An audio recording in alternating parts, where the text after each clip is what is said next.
Hello හැමෝම හරි ආදරයෙන් පිළිගන්නවා මගේ YouTube channel එකට. ඔය බලන්නකෝ අපි මට කොහෙද යන්න දන්නේ කියලා. ඔය පේනව නේද? ඔය ඉන්න මගේ යාළුවා ශම්ලි මල්ලි. ශම්ලි මම්ලිට තනියෙන් කොණ්ඩයක්වත් පීර ගන්න බෑ. ඉතින් එයාගේ කොණ්ඩ පීරන්න ඕනෙත් අපි. දැන් ඉතින් ඔය අපේ මැරයත් ලැහැත්ති වෙනකල් ඉඳලා අපි හදන්නේ අපේ ගමන යන්න. ඉතින් ගෙස් කරන්න බලන්න අද අපි කොහෙද යන්නේ කියලා.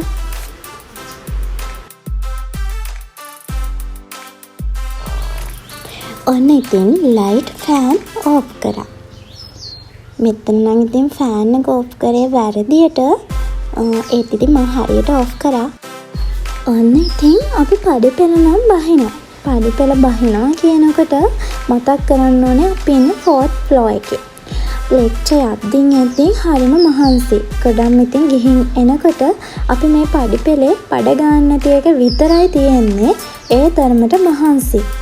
ඔය ඉතින් බුදුනුත් වන්දලා අපි වතුරත් පුරවගෙන මේ ඉක්මනට පඩිබිඩිය යනවා. කැම්පස් එක ගාව තියෙන බේකරියෙන් ෆිෂ් බන් අරගෙන අපේ උදේ ආහාර වේල සඳහා ඔන්න ඉතින් මේ එකම බස් එකක් ඇවිත් තිබ්බා. බස් එක කිව්වට බස් එකේ මිනිස්සු පටවලා තිබ්බ නිකන් පොල් පටවනවා වගේ. බස් එකේ ඇඹරිලා කොහොම හරි ඇවිල්ලා තව තැනකින් බහලා ඔන්න තව බස් එකක යනවා. ඒ බස් එකේ නම් අපිට හොඳට ඉඳ තිබ්බා යන්න. කන්ඩක්ටර් අංකල්ගෙන් අහලා හරි තැනින් අපි බස් එකෙන් බැහැලා ඔන්න ඉතින් උදේ ආහාර වේල ගන්න ගමන් කිලෝමීටර් ගාණක් පයින් ඇවිදගෙන යනවා. උදේ ඉතින් අපි කෑවේ ෆිෂ් බන් නිසා ශාලි මම්ලිට නම් ඒක මදිලු. ඒ පේනවනේ ඉතින් ඔහොම තමයි අපේ ජීවිතේ. කැම්පස් ජීවිතේ කිව්වහම මොකද අපි වෙන මුකුත් ගෙනාවේ නෑ. ඔය ෆිෂ් බන් එක විතරයි උස්සගෙන ආවේ. ඔන්න ඉතින් ටික දුරක් යනකොට අපිට හම්බුණා හරි ලස්සන යාළුවෙක්. ජීවිතේ හම්බෙන හැම හමුවීමකටම අපි දෙන්න ඕනේ වටිනාකම. ඉතින් පේනව නේද? මෙයා කොච්චර සොඳුරු හමුවීමක්ද කියලා. එයා බලාපොරොත්තුනේ වෙන දෙයක් නෙවෙයි. එයාට ඕන උනේ අපි එයාගේ ඔළුව ටිකක් අත ගන්නවා දකින්න විතරයි. එයා ඔන්න අපි හැමෝම ගාවට ඇවිල්ලා එයාගේ ඔළුව අත ගන්නකල් බලාගෙන ඉන්නවා. අනේ කොච්චර අහිංසකයෙක්ද කියලා බලන්නකෝ. අපි ඉතින් එයාව එක්කගෙන යන්නත් බැරි නිසා මොකද ඉතින් එයාව බස් වල එක්කගෙන යන්න බැහැනේ. අනික අපි ඉන්නේ හොස්ටල් එකේනේ. ඔන්න ඉතින් එයාට ටටා බයි කියලා යන්න හදනවා. ඒත් ඉතින් එයා ටික දුරක් යනකල් අපේ පස්සෙන් එනවා. ඔය පේනවනේ ඉතින් කොහේ ගියත් අපේ ඉතින් පෙරේතකම නම් යවන්න බෑ. ඔන්න ඉතින් අපිට හම්බුණා සියඹලා ගහ. ඔය පේනව නේද? අපේ බිම්මල් ටික මොනවා වුණත් ඉස්සරහට දාන්නේ මාව තමයි ඉතින්. කොහොම හරි ඔන්න ඉතින් අපේ ශම්ලි මම්ලිත් ආවා සියඹලා කඩන්න. ශම්ලි මම්ලිට හොඳට රිලා ගති ටිකක් නම් තියෙනවා ඉතින්. අය පේනවනේ ශම්ලි මම්ලි කඩලා දුන්න සියඹලා ටික සෙව්ව බෙදනවා සෙව් වගේ. එයා ඉතින් ඕක එතන කිය තමයි බෙදුවේ. කොහොම හරි අපේ යාළුවා ඉන්නවනේ. අපි ෆිෂ් බන් කාලා ඉවර වුණාට පස්සේ තමයි එයාව හම්බුනේ. ඉතින් එයාට වෙන කන්න දෙන්න මුකුත් තිබෙත් නැහැ. ඒ නිසා දුක හිතෙන සෙව්වා ගියා මෙයාට සියඹලා කෑල්ලක් කවන්න කියලා. අපරාධ කියන්න බෑ. එයා බැන වෙන්නේ නැති හිතින් කොහොම හරි සියඹලා කෑල්ල බිමට දැම්මා. මොකද අනේ ඉතින් බල්ලෝ සියඹලා කන්නේ නැහැනේ. ඔන්න ඉතින් ඒකම අපිට හම්බුණා තව යාළුවෙක්. බලන්නකෝ එයා ඉන්න තැන නේද? හැබැයි ඉතින් එයා අපිට බයයි. අපි දැක්කට පස්සේ එයා පියාඹලා ගියා. අපි ගියේ කොහෙද කියලා දැන් ඔයාලා දන්නව ඇති. අපි යන්නේ ගියේ නම් පිච්චමල් විහාරේ. හැබැයි අපි විහාරස්ථානේ ඇතුළට ගියාට ෆෝන් එක නම් අරගෙන ගියේ නැහැ. මොකද අපි යන්නේ විහාරස්ථානෙකට නිසා.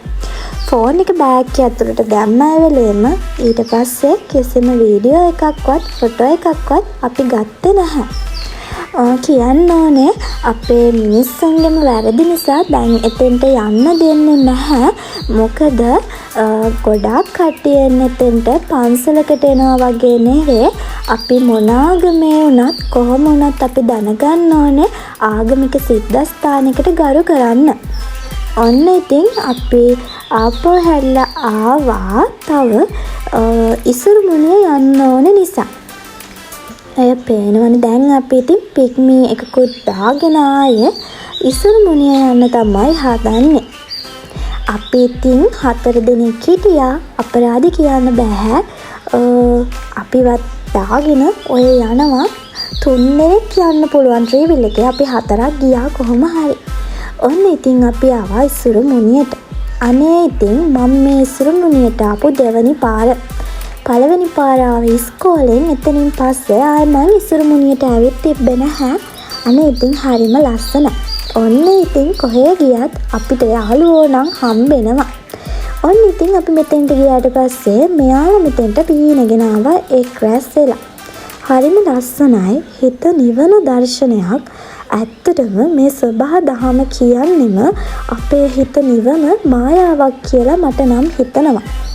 ජීවිතේ තියෙන හැම දුකක්ම කරදරයක්ම මට හිතන වෙලාවකට මේ සබහා දහමට විසිකලා දාන්න පුළුවන් නම් කියලා.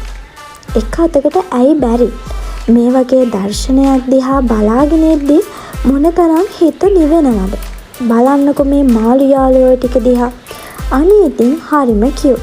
හරිම ලස්සනයි. හැබැයි ඉතින් මෙහෙම මෙතන ඉඳලා පොකුරට වැටුනොත් නම් පීනන්නවත් දන්නේ නැහැ. කිලේද දන්නේත් නැහැ. ගැඹුරුද දන්නේත් නැහැ ඉතින්. ඔන්න ඉතින් අපි ඉතින් මැජික් දැක්කා වගේ මාළු ටික දිහා බලාගෙන හිටියා.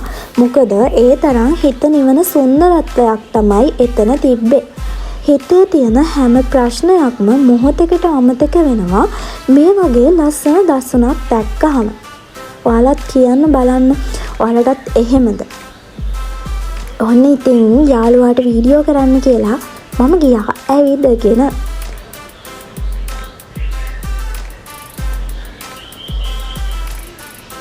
කිසිම අවස්ථාවක අපි බුදු පිළිම කියන්නේ ඇතුලේ ඒ වගේ දේවල් නම් වීඩියෝ කරේ නැහැ.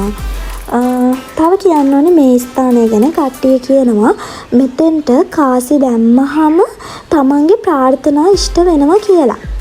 එහෙම ප්‍රාර්ථනාවක් ඉෂ්ට වෙන්න නම් ඔයගොල්ලෝ එකටම කරන්න ඕනේ සබහා දහමට ආදරය කරන එක. සබහා දහමට ආදරය කරාම සබහා දහමෙන් පෙරලා අපිට ආදරය ලැබෙනවා.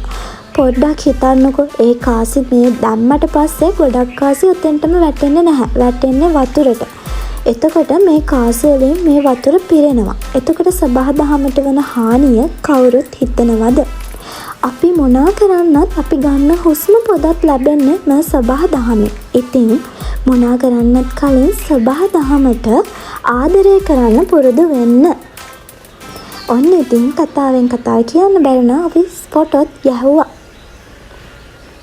ඔන්න ඉතින් අපි පඩිපෙල් වල නගින්න ගමන් තමයි හිටියේ. මෙහෙම වීඩියෝ කරන්න ගිහිල්ලා අනේ ඉතින් කොන්දක් කැඩෙයිද කියලා තමයි බයෙන් හිටියේ. කොහොම හරි කොන්ද කඩා ගන්න නැතුව හරි පරිස්සමට උඩටත් ආවා. පේනවනේ හරිම ලස්සන දර්ශනයක් තියෙන්නේ. අනේ ඉතින් මොනතරම් හිත නිවෙනවද මේ වගේ කොළ පාට පරිසරයක් මැද්දේ. ඔන්න ඉතින් මෙතන නම් පොඩ්ඩයි වීඩියෝ කරේ. ෆෝන් එක අතේ තියාගෙන හිටියොත් අනිවාර්යෙන්ම වැටිලා මගේ කොන්ද නම් කැඩෙනවා. ඔන්න ඉතින් උඩටත් ආවා. ඔන්න බලන්නකෝ දැන් ඉතින් අපි ආපහු පහළට යනවා.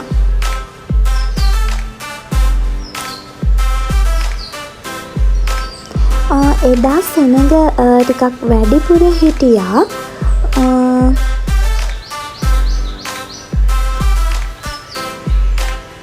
අපි ඉතින් සෙනඟ මැද්දේ මේ උඩට නැගලා දැන් ඉතින් පහින ගමන් තමයි ඉන්නේ. ඔය පේනවනේ අපි ඉතින් පිරිත් නූලකුත් බැඳගත්තා. දැන් යන්නේ ඉසුරුමුණි පෙම් යුවල බලන්න. හරි ඒව වීඩියෝ කරේ නැහැ. මොකද ෆෝන් එක බෑග් ඇතුළට දාගෙන තමයි ගියේ. ඔන්න ඉතින් දැන් යනවා තිසා වැවට. තිසා වැවටත් අපරාධ කියන්න බෑ. මගේ ජීවිතය ඇතුලේ මම ගියේ මේ දෙවෙනි පාරට. අනේ ඉතින් මෙතන මට දවසක් වුණත් ඉන්න දුන්නොත් මම ඉන්නවා. මෙතනින් බැහැලා අනේ කකුල චුට්ටක් වතුරට දාගන්න ඕනි කියලා හිතුණා. හැබැයි අපේ ශම්ලි මම්ලි මැරයයි ඒකට අවස්ථාව දුන්නේ නැහැ. ශම්ලි මම්ලි මැරයයි කිව්වා අපි මේකෙන් වැටුනොත් එහෙම අපිව බේරගන්නේ නැතුව දාලා යනවා කියලා. ඒගොල්ලෝ කිව්වා එයාලා හොස්ටල් යන්න නැතුව ගෙදරම යනවා කියලා.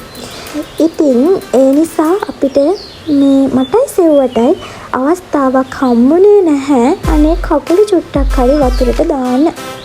ඔය පේනවනේ මෙතන හත්තටම හරි ලස්සනයි. අපි ගොඩාක් වෙලා හිටියා.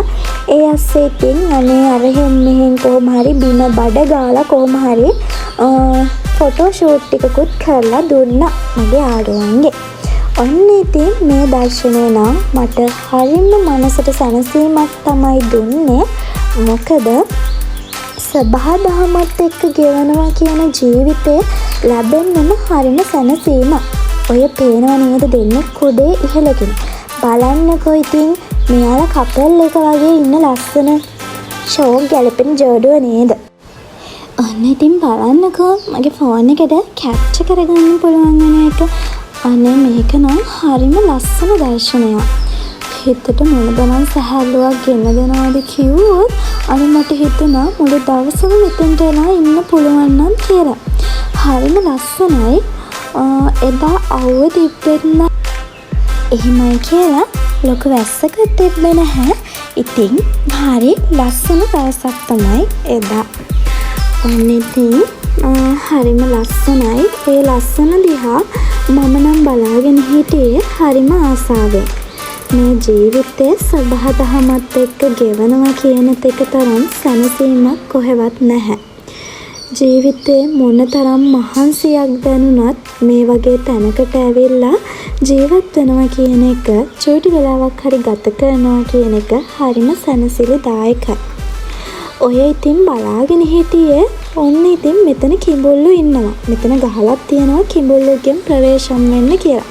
ඔයාලට පේනවා ඇති මේ කිඹුලෙක් පීනගෙන යන්නේ. එතන හිටපු කට්ටියක් මං හිතන්නේ පොරිද කොහෙද එයාට දැම්මා. එයා ඔය පීනගෙන යන්නේ ඒ පොරි කන්න තමයි. අපි ඉතින් ඒකත් වීඩියෝ කරගත්තා. සූ එකෙන් ඇරුණාම මීට කලින් නම් මම කිඹුල්ලු දැකලා තිබ්බේ නැහැ. ඔන්න ඉතින් මෙතනින් මං කිඹුලෙකුත් දැකගත්තා. මං විතරක් නෙවෙයි මගේ යාළුවනුත් තමයි. යාළුවෝ කෑ ගහනවා ළඟට යන්න එපා මේ කිඹුලා මාව කයි කියලා. හරි ඉතින් මම මේක වීඩියෝ කරගත්තේ අනේ උඩට આવොත් හයියෙන් දුවනවා කියලා හිතාගෙන. ඔය පේනව නේද? එයා උතෙන්ට වෙලා ඔය පොරි කනවා. මම හිතන්නේ වතුර යටින් ඇවිල්ලා එයා ඔය පොරි කන්නේ. ඔයාලට පේනවා ඇති.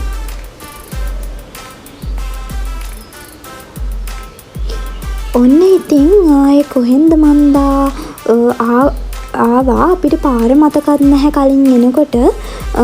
ඒ නිසා ආයේ ගොඩාක් දුර යන්න තියෙන නිසා අපි ආයෙත් පික්මී එකක් වෙනකල් බලාගෙන හිටියා. ඔන්න ඉතින් ඒ ඇවිල්ලා අපි දැන් යන්නේ අපිට දවල්ට කෑම සොයාගෙන. ඔන්න ඉතින් අපි තැනකට ආවා බිරියානි එකකුයි රයිස් එකකුයි අරගෙන ඔය හොස්ටල් එකට දුවන්න හදන්නේ. මොකද ඒ වෙලේ ගොඩක් දවල් වෙලා තිබ්බේ. බඩගින්නේ හිටියේ. මම හිතන්නේ වෙලේ යකෙක් හම්බුනොත් මං ඒ යකාවත් කාලා දානවා. ඔන්න ඉතින් කැම්පස් එක ළඟින් බැහැලා අපි මේ කිටි යන්නේ හරිම බඩගිනි නිසා. දැන් ඉතින් හිත තියෙන වෙන කොහෙවත් නෙවෙයි හරියටම රයිස් එකයි බිරියානි එකයි ගාව. මාරුවෙන් මාරුවට ඔය මල්ලත් උස්සගෙන අපි ඔය දුවනවා ඉක්මනට කන්න. ඔන්න ඉතින් ආයෙත් හොස්ටල් එකට අපේ සුපුරුදු නවා තැන්පලට ආවා. ඉතින් අපි තවත් දවසකින් හමු වෙමු. එතකල් හැමෝම සතුටින් පරිස්සමින් යන්න. චූටි ඉල්ලීමක් කරන්නම් මගේ vlog එකට ඔයාලට ආස නම් මාව subscribe කරගෙන යන්න.